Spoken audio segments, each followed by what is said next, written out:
Mayın 17-dən 22-sinə qədər Bakıda keçiriləcək Ümumdünya Şəhərsəlma Forumunun 13-cü sessiyası ilə əlaqədar Quba, Lənkəran, Qəbələ və Şəkidən sonra Mingəçevirdə də VUF-13 festivalında start verilib.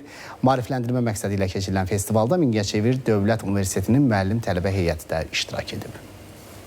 Mingəçevir Dövlət Universitetinin müəllim və tələbə heyətinin iştirakı ilə baş tutan festival çərçivəsində Ümumdünya Şəhərsalma Forumunun 13-cü sessiyası barədə maarifləndirmə məqsədi ilə tədbir keçirilib. İctimaiyyətin məlumatlandırılması niyyəti ilə təşkil edilən tədbirdə festivalın ölkəmiz üçün əhəmiyyəti xüsusi vurğulanıb və müasir şəhərsalma trendləri müzakirə olunub. Bildirilib ki, forum şəhərsalma məsələləri üzrə Birləşmiş Millətlər Təşkilatı tərəfindən müasir dövrdə dünyanın üzləşdiyi ən aktual problemlərdən birini, sürətli urbanizasiyanı və onun icmalara, şəhərlərə, iqtisadiyyatlara, iqlim dəyişikliyinə və qlobal siyasətə təsirini araşdırmaq üçün təsis edilib. Tələbə və müəllim heyəti üçün məlumatlandırma sessiyası keçirdik və məqsədimiz ondan ibarətdir ki, VUF-13 Ümumdünya Şəhərsalma Forumunun 13-cü sessiyası haqqında məlumat verək. Tədbirdə Mingəçevir şəhərinin yaranma tarixindən, inkişaf dövrlərindən və baş plan haqqında məlumat verilib. Vurğulanıb ki, şəhərlərin planlı inkişafının əsasında sistemli yanaşma dayanır. Bu yanaşmada insan amili, sosial rifah və ərazi balansı daim ön planda saxlanılır və bu günə qədər ölkəmizin 79 şəhərindən 67-sinin baş planı təsdiq olunub. Digərlərinin üzərində işlər ardıcıl davam etdirilir. Bu tədbir sayəsində bütün Mingəçevir Dövlət Universitetinin tələbələri